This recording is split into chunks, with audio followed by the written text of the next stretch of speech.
NH투자증권에 따르면 코스피가 4,100을 돌파했던 그 뜨거운 강세장에서도 개인 투자자의 54.6%, 절반 이상이 돈을 잃고 있었습니다. 1인당 평균 손실액은 무려 931만 원이었습니다. 혹시 이 화면을 보고 계신 분 중에 이거 내 얘기인데? 하시는 분 안 계신가요? 분명히 유튜브에서는 복리의 마법으로 부자가 될 수 있다고 했는데 왜 내 계좌는 5년째 제자리 걸음일까요? 매달 꾸준히 적립식으로 넣고 있는데 왜 원금만 까먹고 있는 걸까요? 복리의 마법 그거 혹시 다 거짓말 아닐까요? 이 영상을 끝까지 보시면 여러분은 여러분의 계좌를 5년 동안 묶어둔 복리의 저주와 적립식 투자의 함정의 실체를 수학적으로 완벽히 이해하게 됩니다.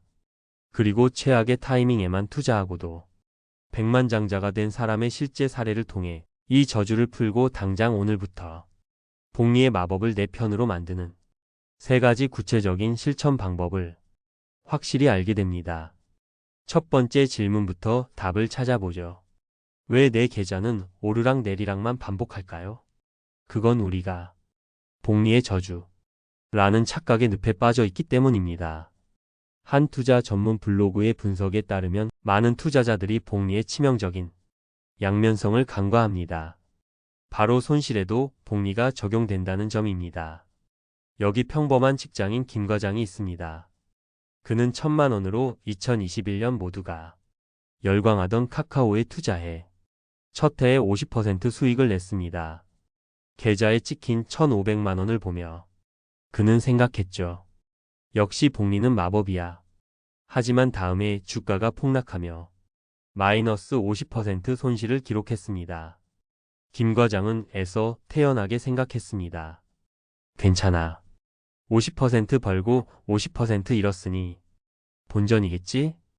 여러분, 그의 계좌는 어떻게 됐을까요? 현실은 그의 계좌에 750만 원만 남았습니다. 원금 대비 마이너스 25% 손실이죠. 이것이 바로 수익보다 손실에 더 강력하게 작용하는 복리의 저주입니다. 오를 땐 1.5배가 되지만 내릴 땐 반 토막이 나버리니 원금 회복이 훨씬 더 어려워지는 겁니다. 그래도 저는 매달 꾸준히 넣고 있는데요. 라고 하시는 분들도 계실 겁니다. 그 성실함이 오히려 배신으로 돌아오는 적립식 투자의 함정 때문입니다. 한 경제지에 따르면 2000년대 적립식 펀드 열풍이 불었지만 실제로는 원금만 손실 본 투자자가 많았습니다. 주가가 장기간 박스권에 갇히자 적립식의 성공 방정식이 통하지 않았던 겁니다. 이유는 간단합니다. 여러분의 투자금이 눈덩이처럼 불어나 5천만 원이 되었다고 상상해 보세요. 이 계좌에 매달 50만 원을 추가로 넣는다고 해서 평균 매입 단가가 얼마나 낮아질까요? 거의 미미한 수준입니다. 이것이 바로 적립식 투자가 거치식 투자로 변질되는 함정입니다.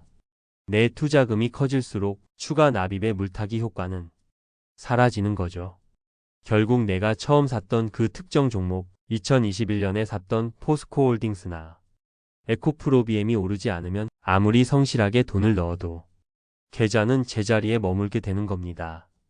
자, 지금까지 우리는 우리 계좌가 제자리인 아픈 이유들을 살펴봤습니다.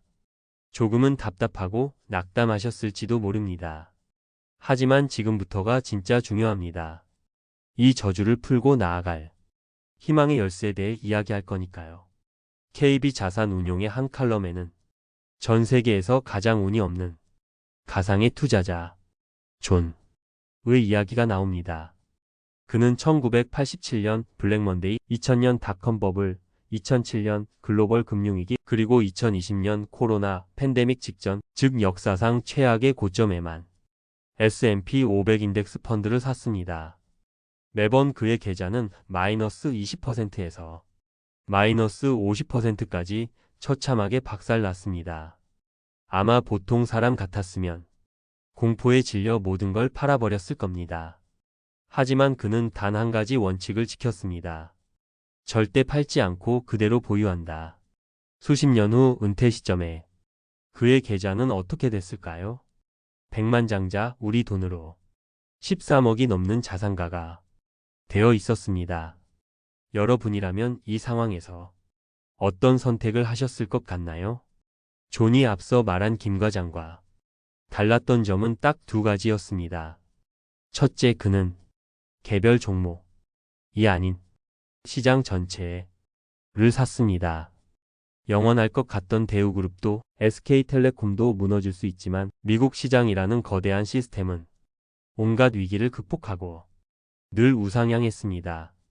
둘째, 그는 복리의 저주를 시간의 힘으로 이겨냈습니다.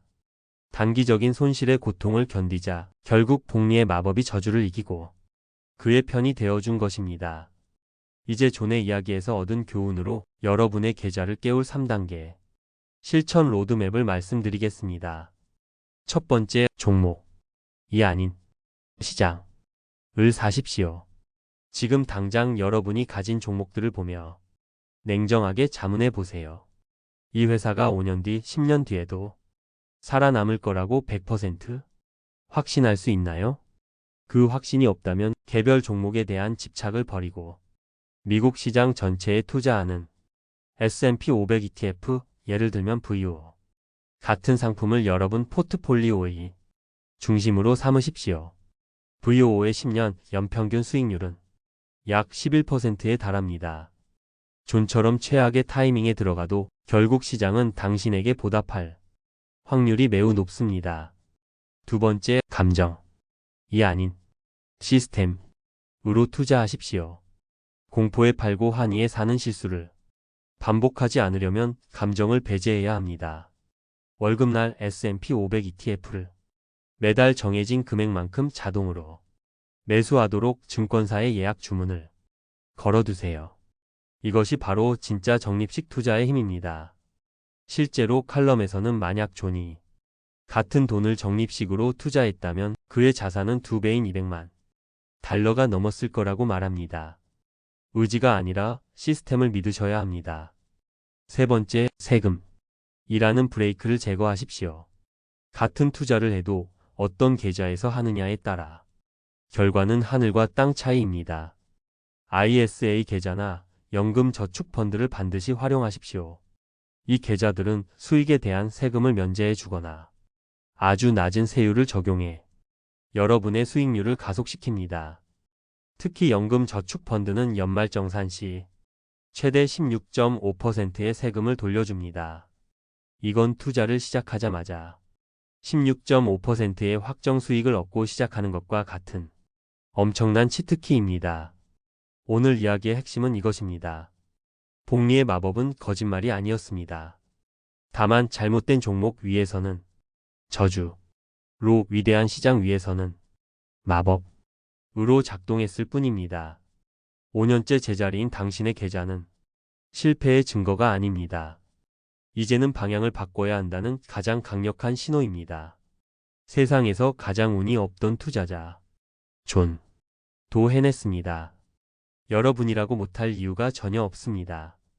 이 영상이 끝나면 딱 한 가지만 해보십시오. 여러분의 증권사 앱을 켜고 검색창에 VO 세 글자만 쳐보세요. 그리고 단 한 주라도 좋으니 매수해보세요. 그 작은 클릭이 저주를 푸는 첫 번째 열쇠가 될 것입니다. 여러분이 지금부터 시작할 첫 번째 행동은 무엇인가요? 여러분의 다짐을 댓글로 남겨주세요. 그 다짐이 흔들릴 때마다 다시 와서 보십시오. 구독과 좋아요는 여러분의 자산에 복리의 마법을 거는데 큰 힘이 됩니다.